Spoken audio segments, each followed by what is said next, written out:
మనకి present England మీద 5th test జరుగుతూ ఉంది కదా ఓవల్ వేదికగా.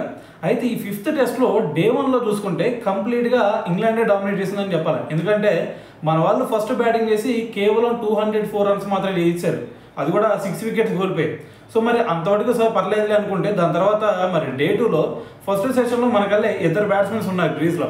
ఎవరు అటువైపు కరుణ్ నాయర్ ఉన్నాడు, ఇటువైపు వాషింగ్టన్ సుందర్ ఉన్నాడు. సో వీళ్ళిద్దరు కొంచెం పార్ట్నర్షిప్ బిల్డ్ చేస్తారులే అనుకుంటే సో 14 రన్స్ పార్ట్నర్షిప్ వీళ్ళిద్దరి మధ్య వచ్చిన తర్వాత కరుణ్ నాయర్ ఎల్బిడబ్ల్యూ అవుట్ అయ్యాడు జోష్ స్ట్రాంగ్ బౌలింగ్లో. సో దాని తర్వాత వెంటనే ఇంకొక 4 రన్స్ పార్ట్నర్షిప్ బిల్డ్ అయిన తర్వాత సుందర్ అవుట్ అయిపోయాడు. సో ఎప్పుడైతే సుందర్ అవుట్ అయిపోయాడో దాని తర్వాత టపటప్ప వికెట్లు పడిపోయినాయి. ఇటువైపు సిరాజ్ అవుట్ అయిపోయాడు, దాని తర్వాత వచ్చిన ప్రసిద్ధ్ కృష్ణ కూడా డక్అవుట్ అవ్వడం జరిగింది. సో మరి ఓవరాల్గా చూసుకుంటే మన స్కోర్ కేవలం 224 రన్స్ మాత్రం చేయగలిగాం.